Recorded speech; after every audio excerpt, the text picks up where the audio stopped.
A group of scientists at Yale University have revived the vital organs from dead pigs. I'm Dr. Gail Anderson, Simon Fraser University and School of Criminology, and I'm a forensic entomologist. In 2010, forensic scientists Gail Anderson and Lynn Bell lowered a dead pig onto the ocean floor off British Columbia, nearly 1,000 feet down, past the last of the light, with a camera running. They expected to watch it break down slowly, over weeks. Instead, something found it almost at once, and stripped it so fast and so completely, they had to tear up the entire experiment and start over. The deep was not the empty, silent place everyone pictured. It was already full, already waiting, and what that footage showed would rewrite what we know about death in the ocean. Why a pig? To understand why that pig was down there in the first place, you have to understand what Anderson actually does for a living. She's a forensic scientist at Simon Fraser University in British Columbia, and the researcher working alongside her on this, Dr. Lynn Bell, is too. Gail Anderson and Lynn Bell's student, Chantal, are sorting through the samples now that they've just recovered. They're keeping them under salt water. Their field is decomposition. Put simply, their job is to answer one question that sounds easy and almost never is. When a body turns up, how long has it been dead, and what happened to it in between? On land, we're genuinely good at answering that. Decomposition in open air is one of the most studied processes in all of forensic science. Leave a body in a forest, and the insects show up in a sequence so reliable, you could almost set a clock by it. The white pine weevil is a native insect that lays its eggs on the very upper terminal shoot of a white pine. Certain flies arrive within minutes, pulled in from impossibly far away by the first faint smell of death. Beetles come days later. Bacteria move through the tissue on a schedule, and the whole grim process unfolds in stages a trained investigator can read like chapters in a book. Hand a forensic entomologist a body found on land, and, a lot of the time, they can tell you the time of death down to a window of hours. Now, put that same body in the ocean, and all of it falls apart. Here's the problem. Bodies come out of the water all the time. People drown, boats go over, planes go down at sea. And every single time one of those bodies is recovered, the investigators standing over it are basically working blind. How fast did it break down out there? What fed on it, and when? Those marks on the skin. Did an animal do that after death, or did a person do it before? On land, there's an answer for every one of those questions. In deep water, for a long time, there was nothing. No framework, no baseline, just guesses. And guesses are a terrible thing to build a case on when someone's death might be a crime, or might not be. And the only witness is the ocean itself. And the reason there was nothing comes down to one very blunt obstacle. You cannot take a human body, drop it into the ocean, and film what eats it. No ethics board on Earth will ever sign off on that, and they shouldn't. So, if you want to study what the sea does to a human body, you need the next best thing the law allows. One of the reasons is that pressure. So as you go further and further down into the oceans, all the weight of that water above you is pushing down on you. You need a pig. A pig carcass is the closest legal stand-in we have for a human one. The torso's a similar size and shape. The skin is comparable, without much hair on it. And the gut bacteria that drive so much of decomposition behave a lot like ours. A pig isn't a person, but in the specific mechanical ways that matter here. It's close enough to give you an honest answer without ever crossing the line that must never be crossed. If you want to know what the ocean does to you, a pig will show you. And what it was about to show Anderson and Bell was something nobody had ever filmed before. The first experiment. They didn't start deep. The first deployments went into the Saanich Inlet near Vancouver Island, at around 100 meters down. Over 3 separate years, 3 pig carcasses went to the bottom, each one placed under a camera wired straight into a permanent underwater observatory run by Ocean Networks Canada. And I want you to understand, this wasn't 2 scientists lowering a camera on a rope. This observatory is bolted to the seafloor and fed by a cable that carries power and data back to shore. Live video, running around the clock. Sensors reading oxygen, salinity, temperature. Instruments tracking pressure in real time. From anywhere in the world, on any laptop. Anderson and Bell could open a window and watch a dead pig on the floor of the ocean, 24 hours a day, for as long as they wanted. Nothing happened down there that they couldn't see. So, they watched. Bell would check the feed between other work. Anderson would pull it up at home at night. It became a strange kind of habit, this window onto a patch of seafloor most people will never lay eyes on, glowing on a laptop in a quiet room while the animals below did what they always do. And for a while, it was almost routine. Grim, sure, but routine.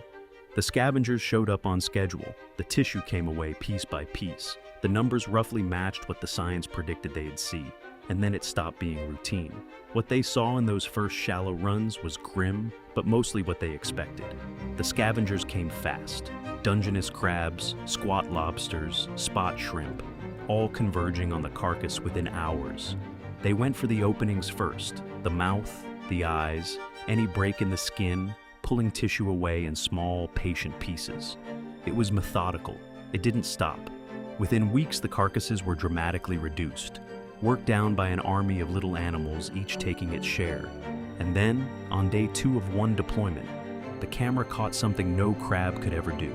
A huge section of the pig's hindquarters was just gone, not nibbled down, torn off in what looked like a single enormous bite. They studied the shape and the size of the wound, and it pointed to one animal, a blunt-nosed Sixgill shark.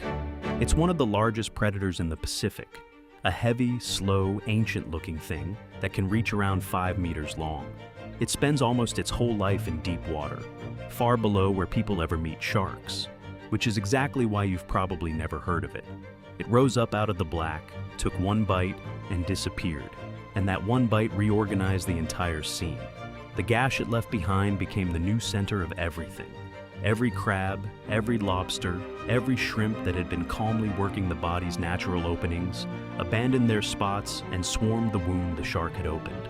One bite from one animal rewrote the whole pecking order of who fed where. The little scavengers weren't in charge down there. They were the cleanup crew for the thing that was, and Anderson and Bell hadn't even gone deep yet. Going deeper, so they went deeper. In February 2010, they moved the whole thing out into the Strait of Georgia and dropped it to 300 meters. That's nearly 1,000 feet, 3 times deeper than before, and a completely different world. No dim light down there, no light at all. Water just a few degrees above freezing, pressure that presses in from every side.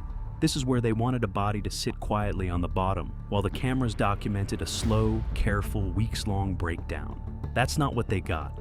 The first carcass they put down at 300 meters was supposed to be the centerpiece of the whole study. Within 8 hours, a blunt-nosed Sixgill found it, then a second one, then a third. 3 enormous deep-water sharks came in out of the dark and tore the carcass apart so fast that the experiment was basically finished before it started. No slow decomposition to film, no neat sequence of scavengers. Just a feeding event, short and violent. And then almost nothing left. That was the night Anderson sat watching her centerpiece experiment end 8 hours after it began. Overnight, the plan fell apart. And the reason it fell apart is the reason this whole story matters. If you have made it this far, consider subscribing. Every week this channel goes deep into ocean science and the strangest, most unsettling experiments researchers have ever run in the dark. The ones that quietly rewrote what we thought we knew about the world below the waves. Now, stay with me, because here's where it gets strange. Think about what that collapse actually means. They picked a spot on the seafloor more or less at random, lowered a body onto it, and inside a single working day, 3 of the biggest predatory sharks in the Pacific found it, converged on it, and ate it. Nobody called those sharks in. They were already there. They're always there, cruising that lightless plane, waiting for exactly this, for something to fall. The pig didn't disturb a quiet, empty seafloor. It woke up a floor that was never quiet to begin with, and it showed the 2 of them just how fast the deep can move when food arrives. So they went back to the drawing board and rebuilt the entire experiment around one hard lesson. If the sharks were going to wreck the data every time, they had to take the sharks out of it, at least partly. And the setup they came up with is what finally caught the most disturbing thing these cameras ever recorded: the swarm. The new design came down to that one lesson. They built a platform carrying 2 pig carcasses at once, side by side. One was left out in the open on the seafloor, bait for anything that wanted it. The other was locked inside a barred cage, strong enough to keep the big sharks out, but with gaps between the bars wide enough to let smaller animals slip through, crabs, shrimp, and things smaller still. The whole platform sat under a camera, ringed by sensors reading the water second by second. Simple idea. Compare a body everything can reach against a body only the small things can reach, and watch the two stories split apart. When those carcasses settled onto the bottom at 300 meters, something happened that even Anderson and Bell weren't fully braced for. Within minutes of the pig touching down, it started to disappear under a living carpet. Thousands and thousands of tiny animals poured out of the dark and swarmed over it. Lysian-acid amphipods, small crustaceans that look like pale, see-through shrimp, each one barely a centimeter long. On its own, one of them is nothing, a speck. You could hold hundreds in a cupped hand and feel almost no weight. But they don't come alone. They come as a mass. And as a mass, they're one of the most efficient flesh-stripping forces on the entire planet. The footage showed the carcass vanishing under a writhing blanket of them. Every exposed surface, buried. Every square centimeter of skin, covered in a shifting, seething layer of bodies, so thick the shape of the pig blurred into one trembling mound. Bigger scavengers tried to move in. Spot shrimp came to feed the way they always had, and physically couldn't get near it. The amphipods were packed so tight around the carcass that they became a wall the larger animals couldn't push through. And this is the part that stopped the researchers cold. The amphipods didn't just compete with the bigger scavengers for a share. They shut them out completely. They took the whole body and denied it to everything larger than themselves through sheer overwhelming numbers. Anderson and Bell had already watched crabs and shrimp and even a 5-meter shark reshape a carcass. They had never watched anything erase the competition like this. The larger animals didn't lose a fight down there. They simply never got one. By the time a spot shrimp reached the pig already belonged to the swarm, and there was no room left at the table for anything bigger. It was less like feeding and more like a body being dissolved by a crowd. And then they ate. In the autumn deployment, that swarm of centimeter-long amphipods stripped the exposed pig to a bare skeleton in 3 days. 3 days, and there was nothing left but bone on the seafloor. In the spring, it took 4. Either way, the math is the same, and the math is horrifying. A body that might last weeks or months near the surface, worked slowly by insects and bacteria, was reduced to a skeleton in or under a week at just 300 meters. Not by a monster, by a countless, tireless swarm of tiny things that came out of nowhere and didn't stop until it was done. And here's where that 2-carcass design paid off. Remember, one pig was out in the open and one was locked in the cage, protected from the big sharks. You'd expect the cage one to last a lot longer. It didn't. The amphipods slid through the gaps between the bars like the cage wasn't even there and went to work with the exact same intensity. Keeping the sharks out changed which large animals could feed, and did almost nothing to slow the swarm, which told Anderson and Bell something they hadn't fully appreciated. The real force reducing these bodies to bone was never the sharks. It was the flood of tiny scavengers no cage could stop. The scariest thing down there wasn't the animal with the biggest teeth. It was the one there were the most of. But the amphipods are only half the reason a body disappears so fast down there. The other half has nothing to do with anything alive. It's the water itself. The pressure. At 300 meters, the pressure is around 30 times what it is at the surface. 30 atmospheres, squeezing in from every direction at once. And that pressure doesn't just make the place hostile. It changes what a body does after death, in a way that matters enormously to anyone trying to recover a person from deep water. Near the surface, a body follows a grim, predictable script. It sinks. Then the bacteria inside it start making gas as they break down tissue. And that gas has to go somewhere, so it builds up. The body bloats, eventually it gets buoyant enough to float back up. Later, as the gas leaks out, it sinks again. That cycle, bloat, float, sink, is the single biggest reason so many drowning victims are ever found at all. In shallow water, the ocean tends to hand bodies back. At 300 meters, that cycle just doesn't happen. The pressure's too great for the gas to expand and lift the body. The bloat that would carry a shallow water victim back up can't fight 30 atmospheres bearing down. So, the body doesn't float. It doesn't drift. It doesn't rise. It stays pinned to the bottom, held flat by the weight of the entire ocean above it, while the floor takes it apart from every side at once. In shallow water, a body has somewhere to go. Down there, it has nowhere. It just lies where it lands and gets consumed. Think for a second about what that means for anyone lost at sea in deep water. In the shallows, there's a real chance the ocean eventually gives the body back, and a family has something to bury. Past a certain depth, that chance quietly disappears. The person doesn't come home, not because nobody searched, but because the physics of the deep never lets them rise. And then the sensor showed Anderson and Bell one more thing. A switch almost, deciding the fate of the carcass. Dissolved oxygen. When the oxygen in the water was normal, the big scavengers came first. The sharks, the crabs, the shrimp. They opened the body, breaking through that tough outer skin, and once the skin was broken, the amphipods flooded in through the openings and took over. But when the oxygen ran low, the whole sequence changed. The big animals stayed away. They couldn't tolerate the low oxygen water. And without them, nothing broke the skin. You would not be able to have oxygen at the bottom of the ocean because there's no light, and you need to make oxygen, you need photosynthesis, and you need light for that. And the amphipods, for all their numbers, can't chew through intact skin on their own. Their mouths aren't strong enough. So, in low oxygen, the carcass just lay there, untouched by scavengers, breaking down slowly from bacteria alone, staying eerily intact for weeks. Sit with that.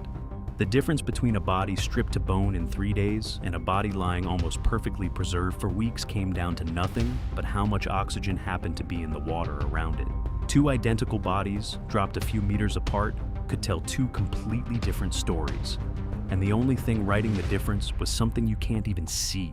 For an investigator standing over a recovered body, that's a terrifying amount of variation.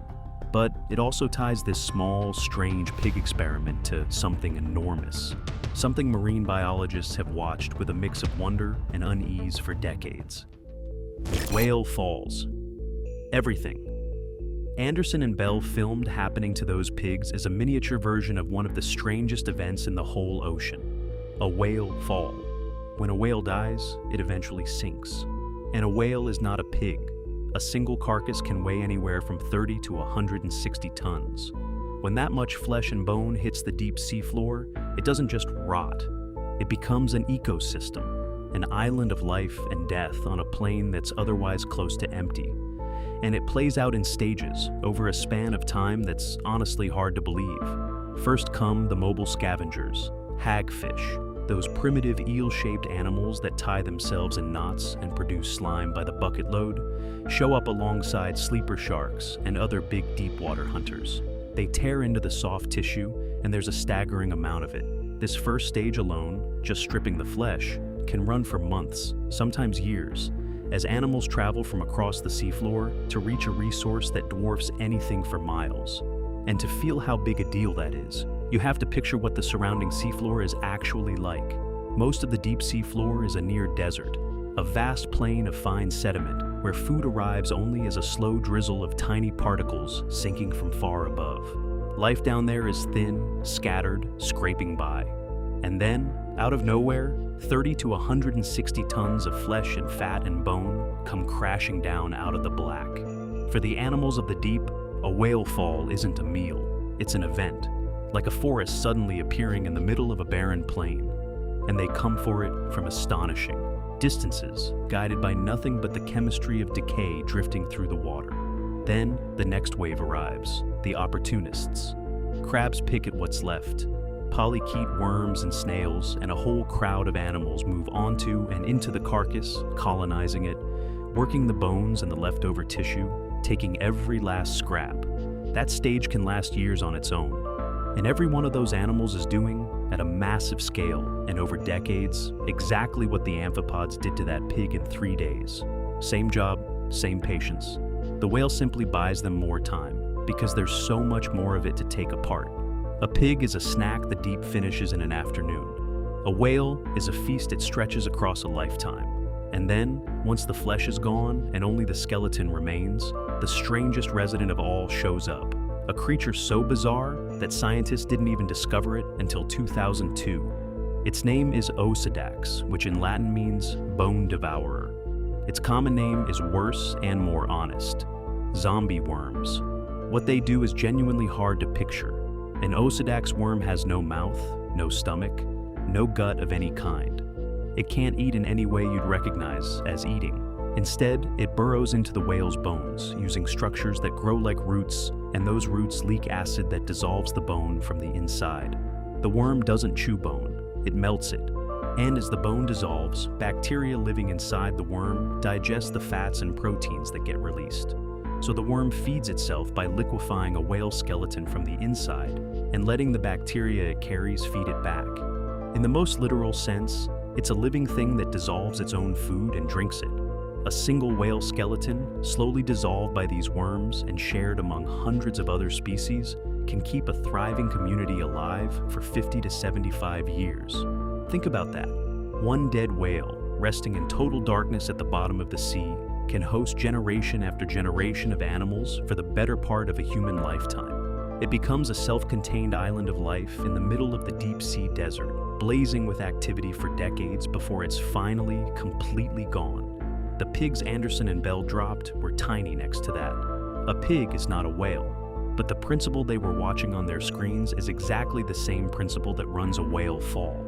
The second organic matter lands on the deep floor. The ocean switches on. Everything that's been waiting in the dark, the scavengers, the swarms, the bone eaters, converges. The deep ocean isn't empty, it's patient, and it never wastes a body, which brings this whole thing back to dry land, into police stations, and onto the front pages of newspapers. The feet on the beach. Here's where the science stops being a curiosity and starts having real human consequences. For years now, along the coast of British Columbia, something disturbing keeps happening. Human feet, detached, still laced inside their running shoes, keep washing up on the beaches of the Salish Sea. Not once, over and over, for years. A foot in a sneaker turns up on the sand, and every single time, the speculation goes straight to the worst place. Serial killer, dismemberment. Some horror working its way through the region, leaving pieces of people to drift ashore. Anderson and Bell's research offers a very different explanation. And it doesn't need a killer at all. Their experiments showed something crucial about how scavengers take a body apart. The crabs, the amphipods, the rest of them, they don't cut through bone. They don't have the tools for it. What they eat is the soft connective tissue, and they work it hardest at the joints, which are the weakest structural points in the whole body. Give it enough time and enough scavengers, and a body on the seafloor doesn't stay in one piece. It comes apart at the seams, joint by joint, right where the tissue holds it together. Now add one detail.